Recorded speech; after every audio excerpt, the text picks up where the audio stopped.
guys, Gianna here from Upper Hand Creative, and today's episode is truly a masterclass on the internal work you need to define for your brand. Oftentimes, people immediately think of the visual components when they hear the word branding. They think logos, type fonts, colors, but this is actually the last piece you should focus on when it comes to building a brand. Ultimately, branding is just a fancy word for reputation building.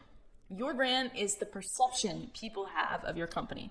So it's a much more emotional connection than we let on. And while the visuals play an important role in this, if you jump right to your design and your logo, you're missing a huge piece of this equation, and arguably the most important piece. The piece that drives that emotional connection, which is something that lives uncontested when instilled in your audience, right? We all know how hard it can be to change someone's mind that has an emotional connection with something. And that's the goal for any brand, to build that unshakable trust and loyalty. But to do that, there's so much more that comes before you ever even begin to think about your logo. So the branding process is really made up of three components. The first being the internal work, then defining your target audience, and the last piece is the external component, the logo, brand guidelines, brand voice. Each one builds upon the last, and today, we'll talk about the power of doing the internal work and why you need to do that first in order to build credibility and trust as a brand. So Richard Branson puts it like this. He says that branding demands commitment. Commitment to continual reinvention, striking chords with people to stir their emotions, and commitment to imagination. He says it's easy to be cynical about such things and much harder to be successful. So this process does take commitment long after you've done the initial work to define it. It takes daily commitment to stick to and live out your values, no matter what's thrown your way. And that's something we're really seeing in current times.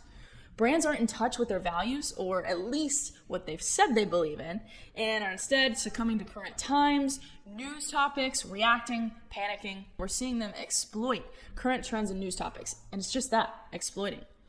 Because they're acting in such a different way to their past behavior. So we, as the consumer, see right through it. But on the flip side of that, we're gravitating now more than ever to the authentic brands that are staying true to themselves and finding a way to weave that into current times. Building trust requires showing up consistently and authentically.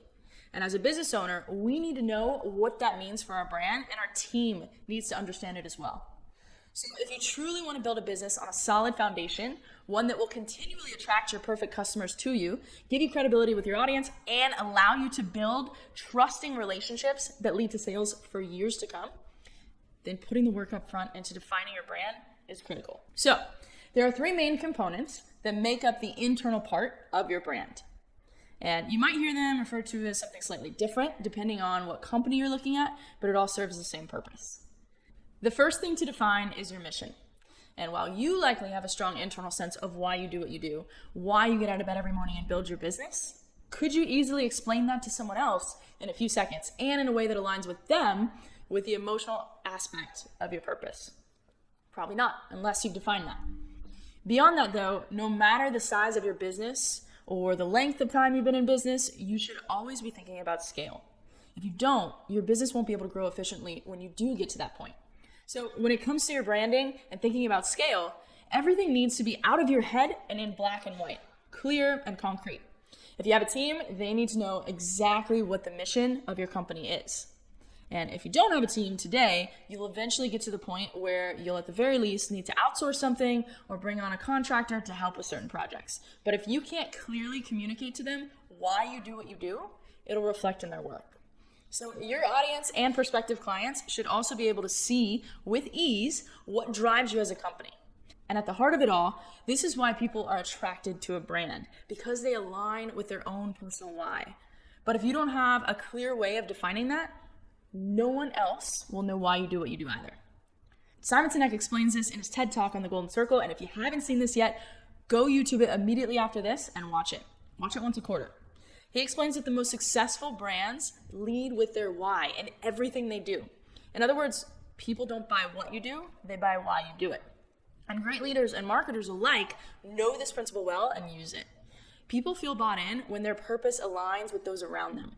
So this is crucial from a customer standpoint and building your audience. When you can get clear on this and lead with your why, you'll attract others that feel the same and attract your perfect customers to you. And from an internal perspective, you'll have an easier time attracting the right talent and keeping employees when they actually align with your purpose. So when it comes to defining your mission as a brand, you usually hear two things: a mission statement or a purpose statement. And although they're similar, there are some key differences between the two. Mainly, a mission statement simply explains what you do and maybe who you do it for. So, for example, if you're an athletic apparel company, you may say that you make high quality performance clothing for athletes. That's what you do and who you do it for. A purpose statement, however, ties in why you exist. It states your why. It has more of an emphasis on the impact you seek to make as a company and on the influence you want to have on the people you serve. So in the earlier example, if we transition that into a purpose statement, that might be more along the lines of, we make high quality performance wear for the athlete to push them to new limits every day and inspire a world that reaches higher. Right? That's a stark contrast to the mission statement. So you'd see how drawing in your why can not only help you start to draw in your perfect customer, in this case, the athlete that aspires to be their best every day, but how it can also separate you from your competition and help you stand out from the hundreds of other athletic clothing companies. So we haven't even scratched the surface on branding, and already by doing just that first step, you've got a unique proposition to set you apart from the crowd. So this is why knowing your purpose statement is so much more powerful than simply having a mission statement. So as you're building this out, there's a couple of things you can do. The first is to go research the companies that you admire, the ones that you have an emotional connection with, and see what they have listed for their mission or purpose statement. It'll give you an idea of how to format your own statement. And the second is to take some time and really think about your answers to questions like, why do you do what you do? Why do you, as the founder, get out of bed in the morning? And what makes you unique? What impact do you want to have on the world? What does your product or service truly do for someone beyond just the immediate benefit? So a great tip when doing creative and subjective work like this is to set a timer, right? When we set a deadline on ourselves, we force ourselves to get creative, but we also prevent ourselves from falling into analysis paralysis or perfectionism, where you get something down on paper and you forever keep tweaking it and messing with it and saying you'll be ready to share it next week, and then the week after that, and the week after that, but it never gets done. All right, instead, sit down, clear all of your distractions, turn the phone and email off, and set a timer for, say, 10 or 15 minutes. In those minutes, commit to moving your pen the entire time. Write and write and write, even if you don't know what to say, jot your answers down to the above questions, right? So the goal is to not stop your pen, because this activates the subconscious and you'll likely get some answers you never would have thought of. So don't judge it in the moment. And don't worry about if it makes sense. All right, once the timer is up, then go take a cognitive break. Go for a walk. Go switch tasks for a bit. Just get your mind off the questions you were just answering. Then, after some time, come back, and you can then edit what you've got. So if you really, really struggle with writing, you can always get your purpose down in your own words and then hand it off to a copywriter to clean it up for you later. So now that you have a clearly defined purpose statement, the next piece is defining your values. So if you know me well, you know that I love coffee, but I'm not a Starbucks fan, and that I actually can't stand their coffee. However, the entrepreneur in me loves their business model. And Howard Schultz, he puts the importance of values in a really simplistic way that I love. He says, if people believe they share values with a company, they'll stay loyal to the brand.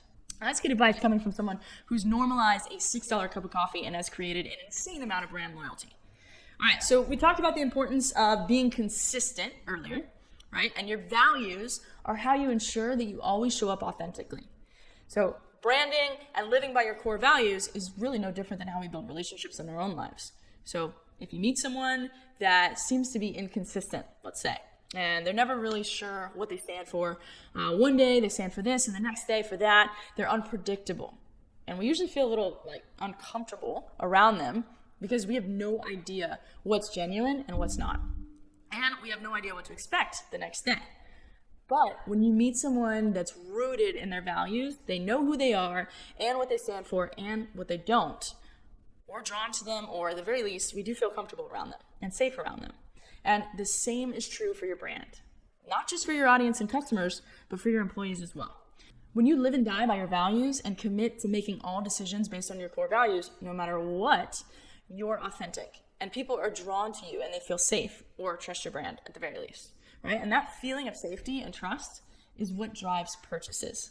Trust is what moves people through your sales funnel, right? Without trust in you or your team, or without trust in your product or service, and without trust in your company, there's no purchase. Your purpose statement allows you to share your reason for existing with others, and by default find like minds, but your core values are how you make decisions moving forward, and they decide how you show up as a company and who you hire and fire. So core values provide yet another layer of emotional connection for your audience. All right, they're attracted to you because of your purpose, your why for doing what you do. And they stay loyal when you abide by your core values that they likely share in their own personal lives. Although sometimes people are drawn to you first because of a core value or values you share. They may not even know what it is you do as a company. And that's why social media is so important, and a social media strategy that shows every side of your core values and of your brand's humanity, right? They may end up following you for a core value you share. One that maybe you exhibited in a social media post somehow that has nothing to do with what you're even selling. And they continue to follow and learn more and more about what it is that your brand represents, and eventually they realize what you're selling and they become a loyal customer. But either way, it's crucial to lead with your core values and ensure that every part of your organization does as well, right? From your branding, to your tone, to your products and services, to your email blast, to your team. This ensures you show up consistently and authentically, and people know what to expect from you. They know what you believe in, and they trust that you'll defend those beliefs, right? So it's not an easy thing to do, especially in today's current climate, to stick to your guns. But the companies that find a way to do this and do this well, they will be the ones that not only survive, but explode and stay steady in their growth for years to come. So in short, core values determine the actions you will and will not take as a brand. They're the compass for all future decision making, and they unify your organization both internally with your team or contractors and externally with your customers. So when it comes to formatting your core values, you should do it in a way that defines your culture and is unique to you and your brand. The key thing, though, is to make sure that they're easily digestible, right? They're easy to communicate, share, and understand. So again, you can get inspiration from your role models. How do the companies that you align with express their values? Is it in a simple list of 3 to 5 words? Is it in a short sentence or 2? Or is it in a small paragraph? All right, so the last part of the internal brand work is creating your company's vision statement. Your vision statement differs from your mission or purpose statement in the fact that it defines what future success will look like for your brand. Where do you want to be 15 to 20 years from now? As a founder or owner, you should be thinking ahead. To get in the right mindset to write your vision statement, you can answer questions like, what do you want to be known for in your space? What does success look like for you and for your brand? Where will you be in your industry in 10, 20 years' time? All right, try not to be held down by current restrictions, obstacles, or struggles, since we're future pacing with the vision statement. Just like your core values, your vision statement will serve as a compass for you to base decisions off of in the future, but more so, it'll determine what projects you prioritize and which ones you don't. And this is all based on your goals as a brand. So for example, if a new product line idea comes up, and maybe it'll drive a lot of revenue, but ultimately it's going to veer you off course and actually distract you from the core line that you defined in your vision statement, the one you should be building to get you to your goals, it's likely a project that you should discard. A vision statement is important to drive the overall direction of the brand, right? It's like the saying, a ship without a destination can end up anywhere. And setting a goal for the future is going to help ensure you as a brand stay the course. So those are the 3 things you need to have clearly defined before you look at your logo, your type fonts, your colors, or your brand voice. All right, without it, the external parts of your brand, the visuals, they just won't resonate with your target audience, and your message will be inconsistent. But to truly build credibility and an unshakable loyalty with your audience, you have to first know what you stand for, and everyone in your organization should know it at their core. This is at the heart of creating an authentic message that's going to resonate on an emotional level. And all of this translates into trust, which translates into sales and customer retention. So once you have this part done, you can build upon it and create a brand that visually represents this. But without it, you're essentially building on a cracked foundation. So if you want to dig deeper into this and see how you can actually take yourself through this process on your own, you can grab our ebook, The Entrepreneur's Ultimate Guide to Building a Brand. And I'll walk you through it in that ebook, but you can grab it over at get.upperhandcreative.com. all right, guys, that's it for today. Hope you enjoyed it. If you got anything from this at all, share the episode, share it on your social media pages, leave a comment, let us know what your takeaways were, and I'll see you next time.